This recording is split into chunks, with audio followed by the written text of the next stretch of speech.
following is a chapter reading by the Worm Audiobook Project. Please support the original author at parahumans.wordpress.com. Thank you and enjoy.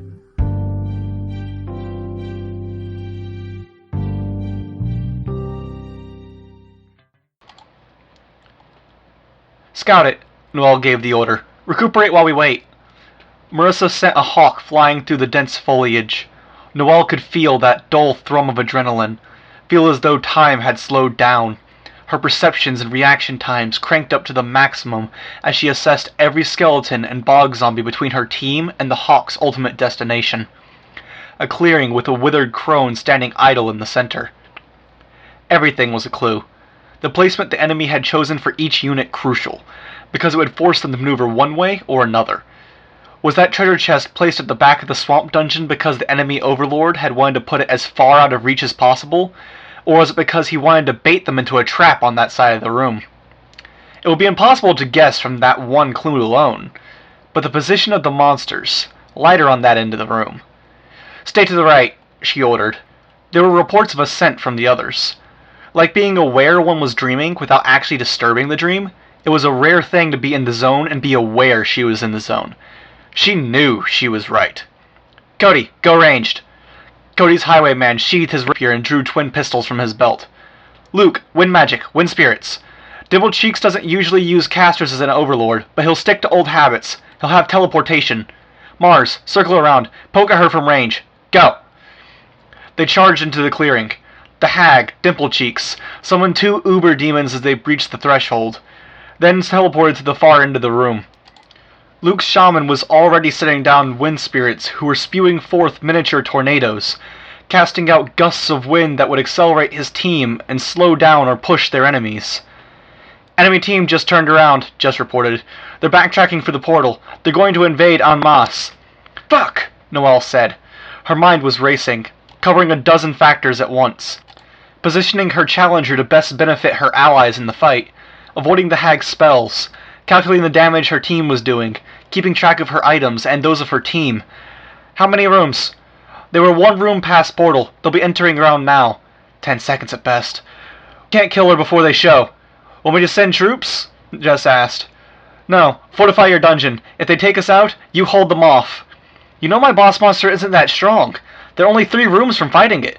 "Hold them off," Noelle said. Sure enough, the enemy appeared at the entryway of the boss room. Her team was hurt from the fight with the hag, and the enemy team hadn't ventured far enough in to burn all their resources. Dying was inevitable. That didn't mean their efforts were futile. She had to slow them down. She challenged the enemy's chronomancer to a one-on-one duel, consequently shrugged off the vast majority of the damage the remainder of the enemy inflicted, and charged to close the distance to strike the mage down in 3 blows. She challenged the hag the second her target was down, landed 2 good hits, dropping their target to 1/3 of her total health. Then Cody fell, with Luke falling shortly after. Noelle managed to use her own body to absorb the worst of the enemy's attacks, while Marissa kited across the area's perimeter, maintaining a constant distance as she fired arrows at them. Caught between the approaching enemy and a cloud of poison fog the hag had cast, Mars chose to rush through the latter. Her health dropped to 0 as she collapsed. "Fuck! Fuck! Fuck! Fuck!" Cody was shouting. He kicked something. It was as though Cody's tantrum were happening in a very distant place. Noelle's focus was entirely on slowing the enemy down. She challenged the enemy's barbarian, because he did the lowest damage, and everyone she didn't challenge would do less damage to her. She took a swig of the potion she still had in her inventory from the start of the game. It wouldn't restore even 5% of her health, but there was a dim possibility that it would force the enemy to land just one more attack, take half a second, or invest a few magic points into an ability to catch her. Magic points they couldn't use to take Jess on. The 3 remaining enemy heroes bum-rushed her, cutting off her fighting retreat and forcing her into one location. The hag landed a toxin bomb on her, and her health disappeared in an instant. The screen turned to shades of crimson and black, and a timer appeared in the dead center. 45 seconds to respawn. The enemy players were surrounded in flares of light, level ups. It would make up for the expense of passing through the portal. It had been a good maneuver, perfectly timed, so they could disengage from Jess's own forces and backtrack through her dungeon. "Fuck!" Cody shouted. Cody would take 30 seconds to respawn. 30 to 45 seconds before they spawned at the checkpoint. No, the enemy's bandit was backtracking through the dungeon, hacking away at the checkpoint flag. Now 20 to 35 seconds before they spawned at the dungeon entrance. She watched the clock count down, bought new items, continued to watch the clock. Cody respawned. "Go!" she shouted. Luke appeared soon after. So did the enemy Chronomancer, in Jess's checkpoint room. The enemy was on their second-to-last room, dispatching goblin grenadiers and goblin gunners, fighting their way past the trenches Jess had laid down. They defeated the last of the enemy monsters, the Blood Gate satisfied and opened, giving them free rein to fight Jess's end boss, an Ogre King. The boss Dimple Cheeks had put in the checkpoint room halfway through his dungeon was just as tough and more dangerous. Mars and Noelle respawned, and they charged through the dungeon. Jess had half their health remaining. The hag had 1/3, but there were 4 enemies in Jess's boss room, and Cody hadn't even reached the hag. By the time Cody and Luke were in the hag's room, it was 30-25 in the enemy's favor. The Ogre King was tough, but slow, easy to hit. The enemy delivered damage steadily, while Luke and Cody were forced to adapt as the more fragile hag teleported to inconvenient spots, costing them precious seconds each time. Noelle and Mars joined the fray. When the fighting stopped and the screen went dark, Noelle wasn't entirely sure if they had won or lost. Letters in gold script flashed across the screen. Victory! The others were out of their chairs, cheering. She joined them. They hugged. She turned, saw Carus perched on the desk in the center of the room beside Chris and Oliver. He was smiling. Noelle hugged him, and for once she was able to forget all of her doubts and insecurities, all her issues, the way even physical contact would leave her with a pit in her stomach. She hugged him tight, and it was good. It felt right. "We're going to Nationals!" Cody whooped. "That was you," Carus whispered to her. "You made the difference. You won." Her breath was too hot as it passed through her lips. The exertion, this body mass, it made her feel feverish. Worse than feverish. She felt like she had when she'd been camping as a child, standing too close to the fire, seeing how long she could endure it. Only it was all over, inside her, a prickling, almost unbearable heat. "I know why you showed me that," she thought. She looked at Trickster. He adjusted his hat, swapped Sundancer with one of the flying capes. The sun fizzled out as she landed, one threat out of commission. Ballistic and the other cape he'd arrived with were down as well. She tried to read Trickster's body language. Back straight, walking with confidence. He'd hesitated when she'd asked for his help. Now there wasn't a trace of doubt. She'd admired that about him, had been jealous of it. The confidence, the sense of pride. But the memory that had flashed across her consciousness, almost more vivid than reality, the emotions very real as she recalled them, it hadn't served the intended purpose. "You can't convince me that way," she thought. "This victory and that one don't even compare." There wasn't a reply, of course. "Bitch! Run!" Regent hollered. "Go to Tattletale!" Only his head, shoulders, and one arm were free of Noelle's grip. She tugged and pulled him in faster. He put his free arm inside her flesh, found something more or less solid, and managed to push back enough to avoid having his head pulled in. Trickster and Noelle wheeled around. Bitch, the girl with the dogs, was the last Undersider here. Trickster couldn't find an angle to swap the girl with anyone else. The boy in the armor would be too large, and Trickster's field of vision didn't allow for him to get his eyes on her and someone more appropriate. Noelle tagged several of the bodies in her internal stomachs, felt flesh constrict tight against them, felt the pre-prepared nuggets of flesh in her gullet forming into close replicas in an instant. Timing was crucial. If she spat them out too soon, they'd be malformed, missing limbs, features. Too late, and there was extra material. She retched, sending them flying in the direction of the girl with the dogs, bodies for Trickster to use. But the boy with the armor was already moving. He slammed one hand into the ground, and a cloud of debris and dust masked him and Bitch. She couldn't wholly control the vomit, lost one of the powered ones. Not one of the Undersiders, she was relieved to note. It had been the big one, the one who'd been with the Tinker. He'd called himself Uber.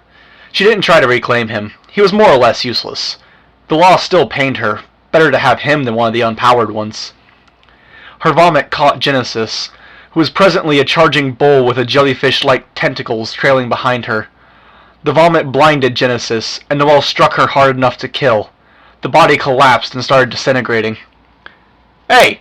Regent said. "Monster girl!" Noelle snarled as she glanced down at the boy who was stuck inside one of her legs. Only his face was left to be consumed. Her voice was hoarse with emotion as she asked, "What?" "When you make my clone, do you think you could give him a goatee?" Noelle didn't dignify the question with a response. She flexed and drew Regent completely within her body. She'd hurt him later. For now, she needed him to help her escape so she could hunt down his friends. She ran. The simple act of moving flooded her body with endorphins and adrenaline. It felt good, made her feel strong. That was another avenue of attack, as her body tried to work its manipulations on her mind. The hunger, the heightened emotions, rewarding her with pleasant memories and good feelings when she operated in sync with it. It was a matter of weeks, days, or hours before she lost enough ground that she was the one trying to manipulate her body into doing what she wanted, with it calling the shots. If the process continued, she would eventually be subsumed entirely, unable to do anything but observe, and maybe not even that. The pavement had been cracked like a sheet of glass, and the footing was unsteady, but the mass of her body was crushing fragments underfoot, and she had 4 good legs, with 5 more for further support. Falling wasn't a concern. Noelle passed through the cloud of dust that the one in armor had sent flying into the air. She saw the armored tinker punching the ground once more, leapt to clear the ground that suddenly plunged into a pit in front of her. She picked out a selection from those within her, and with her rightmost head, sent a stream of bodies at him. He punched the ground with his other hand, and pavement tilted upward in a makeshift barrier, blocking the worst of the stream and flying bodies. The ones who did land in his vicinity were on him in moments. One was the little space warper, another was a copy of the fire-breathing acrobat with the rich smell, and 3 were copies of the unpowered people she'd absorbed. They mobbed the armored tinker. She hadn't included the Undersiders in that stream.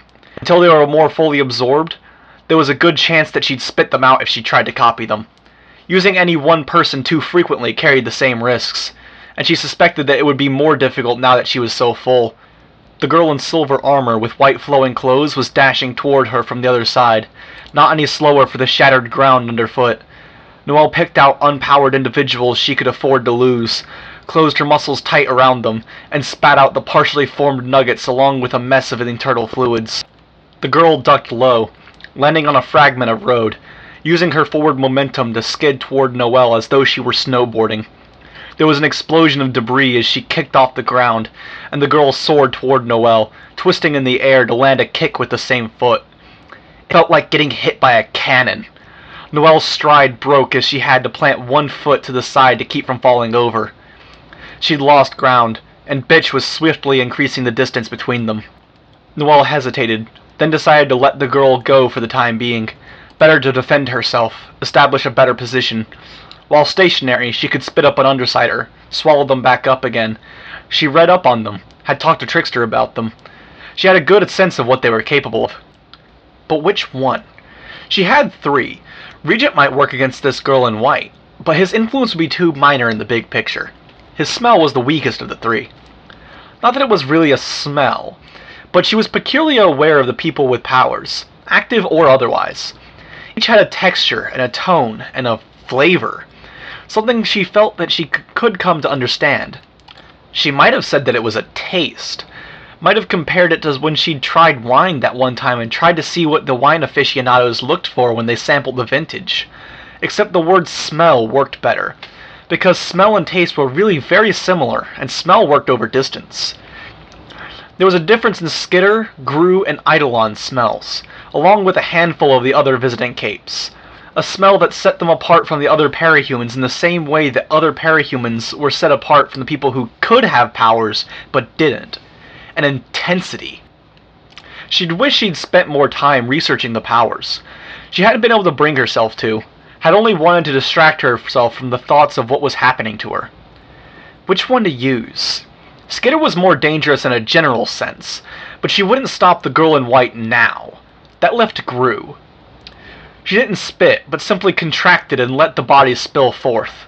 Sure enough, the real Gru tumbled out, prostrate, unable to move. A tongue snaked out of her center mouth and caught him before he could try to escape. She'd swallowed him by the time her Gru was on his feet. Noel only had a glimpse of her Gru's real form before he started cloaking himself in darkness. He was muscular, broad-shouldered, his long hair slicked to his head by the fluids of the vomit.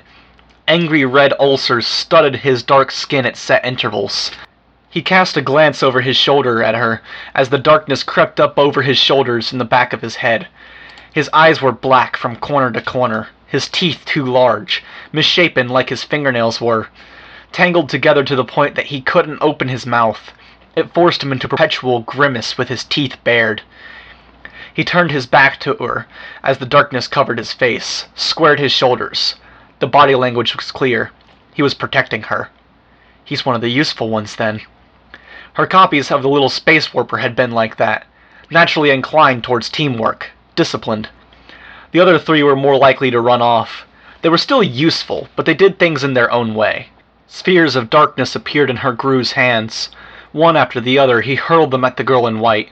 The first missed, and the second seemed like it might do the same, until it arced in the air to strike her from the side. The darkness was more like gum than smoke, and she struggled. Noel's Gru closed the distance, moving over the surface of the road much as the girl in white had. Then Noel saw why and how. A thread of darkness, barely thicker than a finger, extended from the sticky darkness to her Gru. That would be how he'd move the projectile in the air, and how he was absorbing her power. The boy in armor created a fissure that spat debris into the air as it parted, aiming to separate the Gru and the girl in white. By intent or accident, he cut the thread of darkness in the process. Noel's Gru stopped, turned to face the Tinker, and created more spheres in his hands. Those two were occupied. Noel turned to see Trickster dealing with the flying heroes. Two were on the ground, prone. That would have been a result of Trickster baiting them into shooting one another. The remaining hero had a weapon in hand, but he wasn't shooting. Eidolon was there too. His smell was interesting. Complicated, but somehow off. If he was using any particular method of attack on Trickster, then Noel couldn't see it. Trickster disappeared from the skirmish with the flying heroes, putting one of her creations in his place. She snipped him out. He was in the midst of one batch of bodies that had piled up against the Tinker's makeshift wall. They were turning on him, grabbing for his arms and legs. He teleported to keep them from getting any serious leverage, but the escape was slow. "Leave him!" she ordered, and her voice came out with surprising volume. They didn't listen. They struck him, gripped his costume, and dragged him to the ground. Trickster shouted in alarm as he was submerged in the mass of clones. Noel advanced on her creations in as threatening a manner as she could, the ground shaking with her advance. They noticed and backed away. Trickster, for his part, didn't even flinch as she closed the distance between the two of them, stepping within a few feet of him. It would be all too easy to just snap her tongue at him, catch him, swallow him. She held off. Instead, she faced Eidolon and the other flying cape. Trickster adjusted his hat and did the same. The two of them against the world. "It's not you, it's me," she said. Cruz folded his arms. "You can't blame me, at least a little?" "No," Noel said, shaking her head. "If I could explain, I would." She could feel her throat seize up, worrying that her voice might crack if she spoke at the normal volume. She lowered her voice to a hush as she said, "You've been great." He spread his arms. "I don't get it. I thought we were doing fine." Doing fine? How many hours had she spent lying awake in bed, agonizing over this relationship, hating herself? She'd relapsed because of it, and recovering was proving to be a long, hard road. "We aren't," Noel said. It's not working." "I'm okay with it. I enjoy spending time with you, and I didn't get the impression you were having that bad of a time either." "But we aren't." She stared down at her feet. "We're stalled. It isn't fair to you." "That's what you're worried about?" "Only part of it." "Don't dismiss my concerns," she said, and the anger in her own words surprised her. "No, it's fine. It's cool. I get that there's stuff that you've got going on that you don't want to tell me about," Cruz said. Her breath caught in her throat at that. Had Marissa told him? Or had he figured it out? It wasn't like she hadn't left signs. He continued without a pause. I can be a bit of a jerk sometimes, but I'm not an idiot. And I'm not gonna twist your arm to get you to share either. That's your stuff, and I'll figure you'll tell me in time, or you won't. It's not fair to you. Noelle knew she was repeating herself, but it was the only argument she could make. All the others would involve discussing other topics, her issues. And she couldn't bring herself to do that. Marissa knew, would keep quiet because she got it. Marissa knew, wouldn't bring it up, would back her up when needed. Noelle loved Caruso, but she knew he wasn't so graceful. It would become something jarring, included on their everyday interactions. I'm not saying things have to be equitable or balanced or fair or anything like that. So who cares if things aren't fair? Caruso asked. Don't do that! She could see his expression change to bewilderment at her reaction. He spread his arms, as if he were asking a question without opening his mouth. I'm being irrational, but that's the disease at work. It took her a long time to find the words. Someone said, a little while ago, Noelle spoke without looking at Caruso, that I can't really forge a good relationship with others until I have a good relationship with myself. You don't? He asked. I think you're fantastic, if that counts for anything. The words stung, nettled her, as if they personified his lack of understanding. She said as much. You don't know me. I've been getting to know you some, and I have yet to see anything that's going to scare me away. She couldn't keep going down this road. Couldn't have an argument, or she'd let something slip. She stared at her feet. I don't think we should date. Okay, if you think that's for the best. But I need you to do me one thing. Look me in the eye as you tell me that. Noelle glanced up at him, then looked back down. She tried to find the words, but both brain and mouth failed her. Because, he went on, I think you've seemed happier than I've ever seen you since we started going out. Marissa said so too.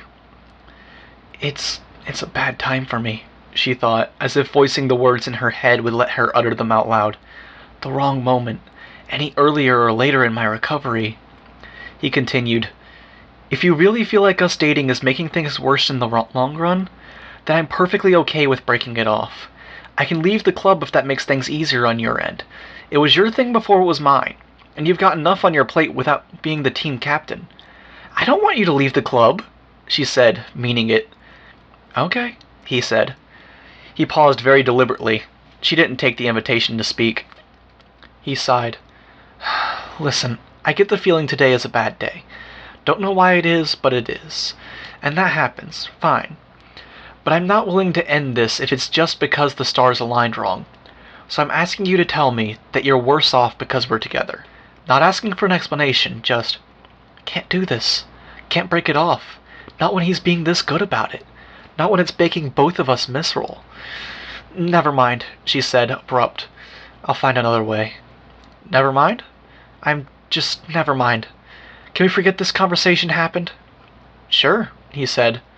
Her feelings were a chaotic storm. Relief, quiet joy, fear, misery, self-loathing, panic. I'm not well, she thought. Want me to walk you home? His voice was gentle. She nodded mutely, unable to find the words to speak. A simple 5-word confession would simultaneously explain everything and spoil the tone of their relationship. She knew it, knew she was being irrational, that her recent relapse was making her that way, was making her nasty and emotional and unpredictable. How could he not notice? The way she picked at her food, the way Marissa got in her case about eating, the countless other clues? Yes, she'd been in recovery for much of the time they'd known each other, but hadn't he been paying attention? She simultaneously loved and hated him in that moment. He was the best thing in the world for her, and the worst thing in the world for her, both at the same time. And it wasn't fair to him, putting that on his shoulders. She was fighting with Eidolon. The realization startled her. She had been adrift in vivid memories, and she'd lost time. She sniffed, for lack of a better word, and found Skitter prone on the ground. Her tongue snatched the girl up, and she swallowed the girl anew. The taste and smell were right. Good. That spooked her. Her body wasn't making good decisions when it was on autopilot. Or at least, it wasn't making decisions she'd accept. Almost losing an undersider? No.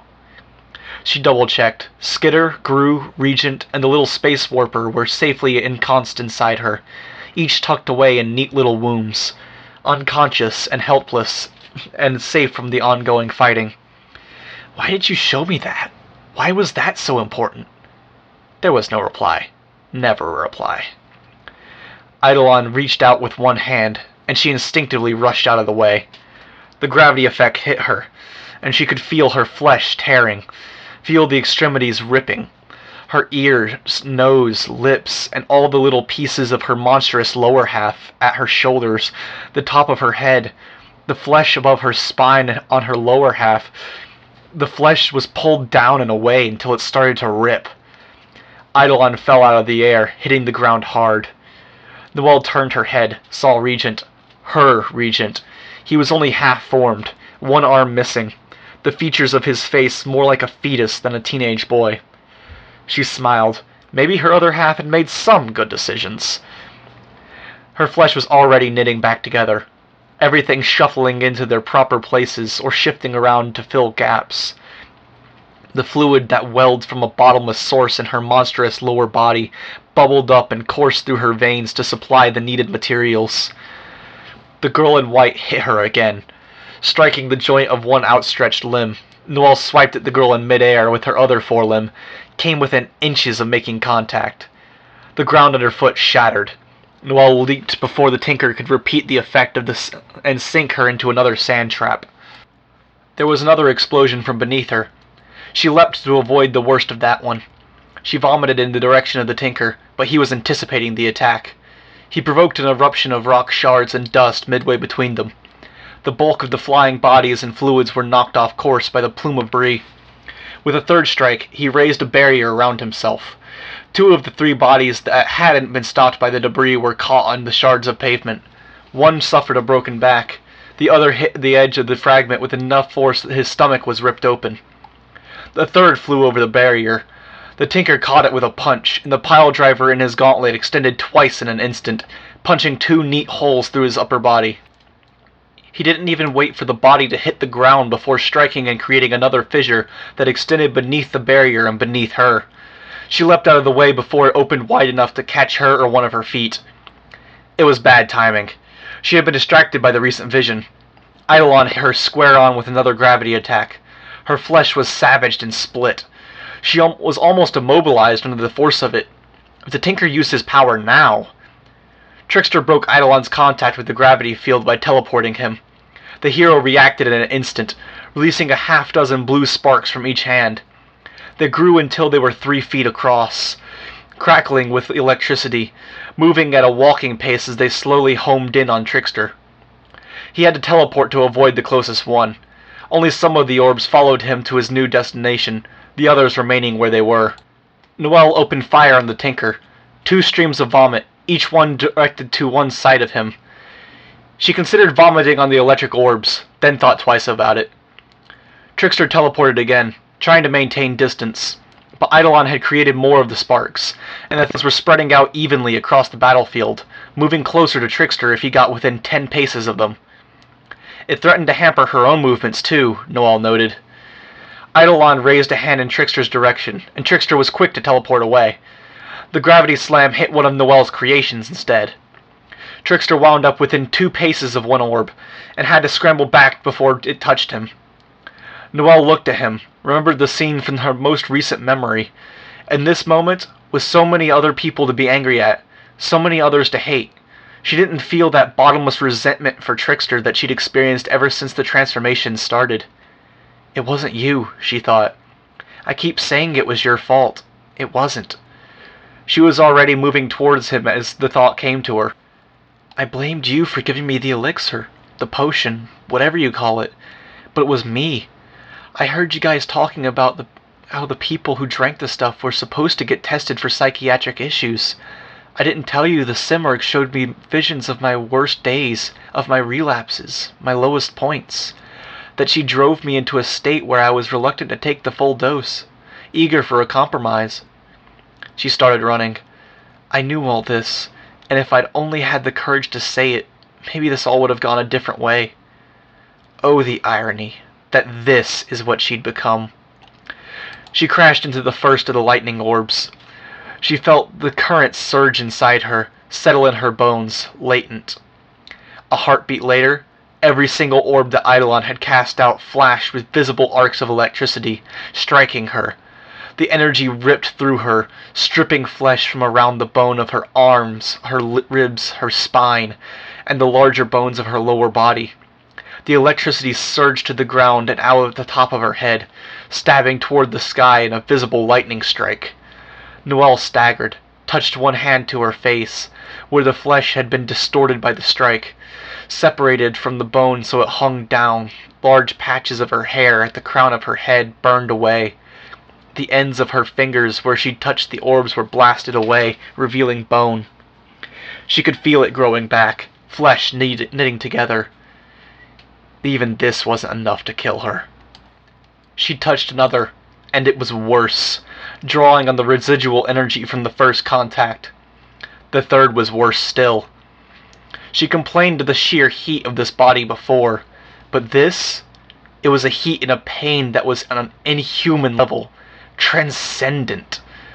Were she regular Noelle? Noelle without the powers? Without the monstrous lower half and warped brain? Even a tenth of this would be enough to knock her out, stop her heart from the sheer intensity of it. On contact with the fourth orb, her frontmost legs collapsed under her, with everything within a half-foot of the major bones being rendered into little more than ash. There was nothing to connect flesh to bone, and she toppled. She roared, and for perhaps the second time in the past hour, both she and her monstrous half were in agreement. With her other legs, she pushed herself forward, and extended one of her long tongues for the orbs closest to Trickster, to Karus. She screamed in pain and fury as it ripped through her. Another bolt stabbed toward the sky. Too much damage, too fast. She wasn't healing fast enough. A series of lightning strikes nearby marked the death of some of her clones. Eidolon was there too, at the end of the street. The glow beneath his hood and sleeves was almost blue in the reflected luminescence of the 20 or 30 orbs that hovered around him.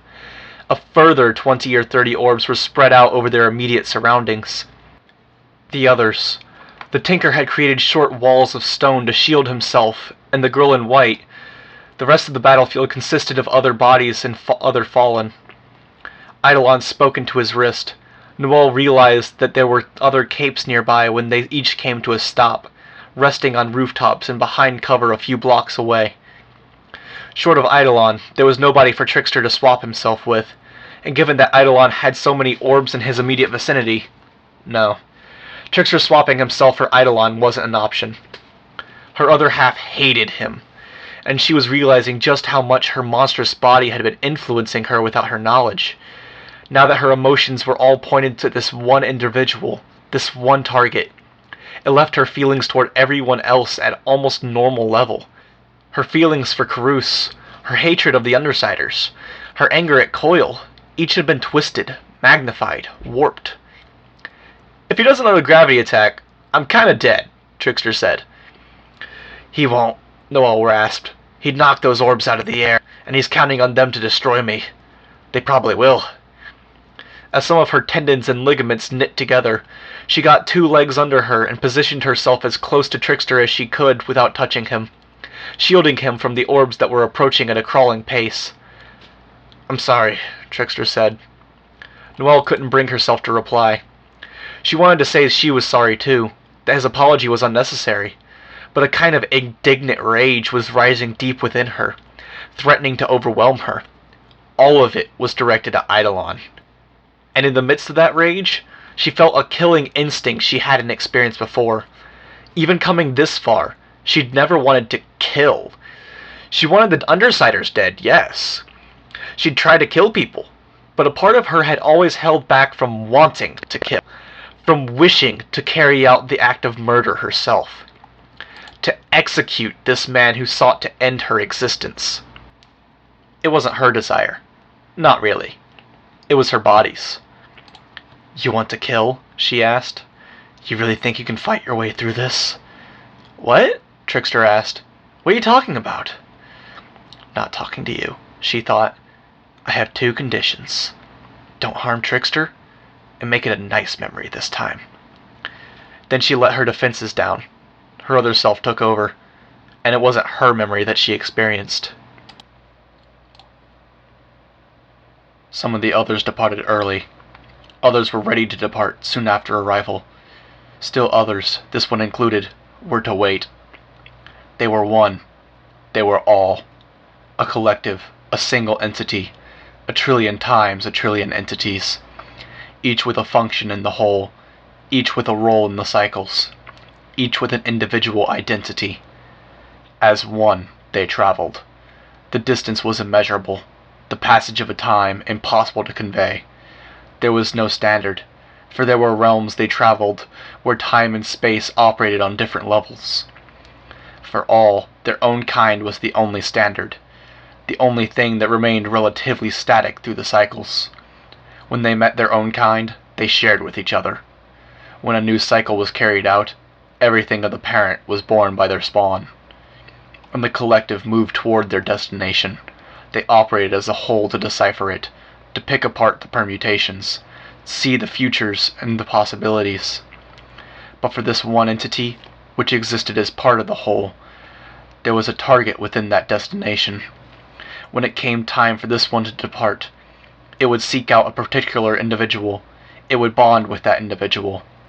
This one would fragment itself if others met the criteria. If there was time and opportunity enough, then it would move to better candidates, younger and more able ones with a greater ability to affect the cycle. This one would wait until the time was right, and then it would activate, come into the identity and the role that had been ingrained into its being, all to serve this cycle. With the help of the collective, this one would see its objective, a single living being. This one encoded that being, the time and place in its very makeup. It would be ready. Noelle's eyes went wide. It wasn't me. Whatever her body was, the intelligence and purpose that lurked inside her other half, whatever these powers were, it had all gone to the wrong person. Gone to the wrong person, askew from the beginning, then twisted further by her own psychological issues, messed up by the fact that she'd only taken half a dose. The realization and the confusion that came with the vision were compounded as she stared at her surroundings. Her minions surrounded her, 2 copies of Trickster, a skinny girl with long dark hair, covering herself with her arms in a carpeting of rodents. Skitter. A Gru, a Regent, 2 blondes who would be copies of the girl in white, 4 of the civilians, and one she didn't recognize as any of the civilians she'd absorbed, the Tinker. 8 of them in all. Her flesh was knitting together, wounds as bad as the ones before, and worse ones. Eidolon had apparently wanted to spare her captives, because the electricity had only affected her flesh as it surrounded her bones. He had selected that power with their safety in mind. And there he was, in front of her, Eidolon, on his knees, covered in bile and blood. Why? He asked in an eerie, distorted voice. You want to know why I did this? Where would I start? Why would I even tell you when you tried to kill me? Kill Trickster? She was breathing too hard to respond, even with her nearly bottomless stamina. Why isn't it working? He asked. She had to stop for breath. I don't care. Whatever it is. I was supposed to get stronger, and there's nothing at all to reach for. She turned, saw Trickster on his hands and knees, covered in the fluids of her vomit. You weren't supposed to hurt him. You're supposed to give me a nice vision for that matter, she thought. Why? Eidolon asked. I don't care, she said again. She took a deep breath before speaking again, though there was little point, when it was this entire body that was so drained. It's your choice. We can continue this fight, and my creatures run. They do whatever damage they can, and it's weeks before you find every last one. Or you let me go. Eidolon struggled to his feet. Let you go? 3 Undersiders down, 3 to go. Then I give myself up. Deal stands.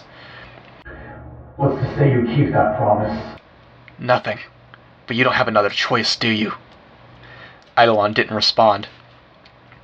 I'll even let you call in reinforcements, she offered. Your knight in shining armor took it. Eidolon spoke. The wristband I use for communications. Noelle turned to Trickster, and he extended one hand, holding out one of the wristband displays. Noelle took it. Her skitter was watching, looking concerned. Don't fucking look at me! Noelle spat the words at her minion. Her skitter turned her eyes to the ground. Trickster said you thrived on this kind of impossible fight. Prove it, or die horribly. I don't care. Her skitter looked up and smiled, lopsided. Half the girl's face was paralyzed, Noelle realized. She wondered if the real skitter had spaces between each of her teeth like that, or the gnarled twist of a nose. Noelle turned back to Eidolon, waited for his decision. Okay, he intoned. She gave him a curt nod. Tentatively, Eidolon slid the armband into place and pressed a button. Requesting reinforcements of my location. In bad shape. Need to mop up some clones. Her regent said something she couldn't make out. He talked as though his tongue were too large for his mouth. He had more muscles than fit on his frame, stretching his skin almost comically tight. It was easy to believe the problem extended to the inside of his mouth. And they let me pass uncontested, she said.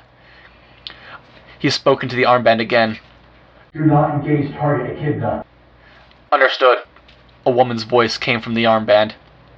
Echidna? Noelle asked. One of the PR team members coined it, Eidolon said. He was eyeing her minions warily. Said he had a 3-year-old girl called Noelle. Didn't want to associate her with something like you.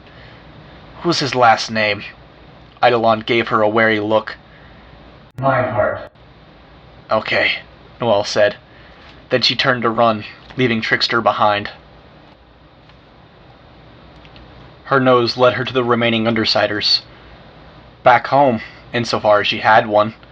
The same place where she'd been kept contained for weeks. Coil's headquarters. Surfacing from her dream, she temporarily supplanted the killer instinct that was demanding Eidolon's head. Now that she was closer, her thoughts were afire with thoughts of revenge. And that killer instinct was welling up again. The idea that she'd maybe had the chance to get back to normal, that her friends had maybe been close to going home, that the Undersiders had taken it all away, it made her want to scream, to inflict punishments worse than death on them. Her vision from before lingered. The entity, the thing that was taking her over, that had made her a monster. It had an identity now. She wouldn't say it had a face, but that was no longer a vague, malevolent force now. Part of her felt sympathetic for it, because this thing that shared her body had been wronged by some nebulous circumstance. In that, at least, they were kindred. Another part of her was just bewildered. The memory it had shared with her was so vast. It changed everything. Had left her feeling like her problems were so small, so minuscule. Even this fight, this her revenge, in a way it felt artificial, false. It's not my world, she thought. It's almost like a game, killing characters in some false, barbaric setting. If she felt like she was any more in sync with it now, did that mean she'd lost ground in her perpetual war with the entity, her other half? So much ground lost, so fast, in the heat of this battle? She shook her head. Focus. The tunnels that Coil had used to move his trucks in and out of the base had been collapsed, and it had been recent. She could smell the smoke from the explosives. She spat out a vista, then another, and another, until she had one that could give her a way in, shrinking the rubble and expanding the corridor. In her restlessness, unable to shake the idea that her sanity was slipping away by moment, she pushed her way through the last length of the rubble, absorbing it into herself and spitting it out behind her, moving as though she were a very thick fluid. Even her bones dissolved when needed. The only thing that slowed her down were the capes she'd stormed within herself. Each of the 3 Undersiders, the Tinker, and the girl in white. She'd used her strength to wedge gaps sufficient to squeeze the individual organs through. She brute-forced her way through the last few feet of the barrier, and paced her way into the interior, the ground shaking with her footfalls. The vault door was still open, crumbled, and the entire interior was lit only by red emergency lights. Tattletale was on the metal walkway, hands gripping the railing. Bitch was on the ground, with no less than 7 dogs around her, each of varying size. Noelle could smell the Protectorate and Ward members moving towards her location. She was put in mind of the memory her entity had granted her only a little while ago, on the night her team had passed the qualifiers for Nationals.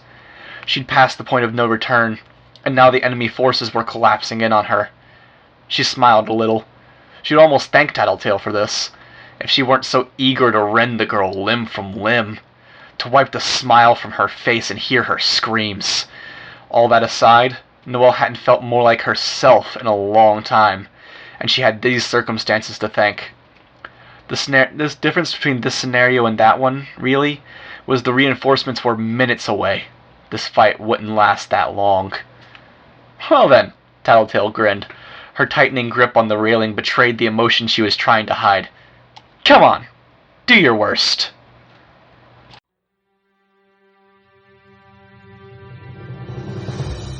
Hi, this is Ranku. You just finished listening to a chapter from Arc 18, Queen, from the web serial Worm by J.C. McCrae. This production is brought to you by the Worm Audiobook Project. If you'd like to know more about us, or to volunteer your own services, please check us out at audioworm.rein-online.org. You can download or listen to every chapter directly from our site, or you can find us on iTunes or any podcast app under Worm Audiobook. Thank you for listening.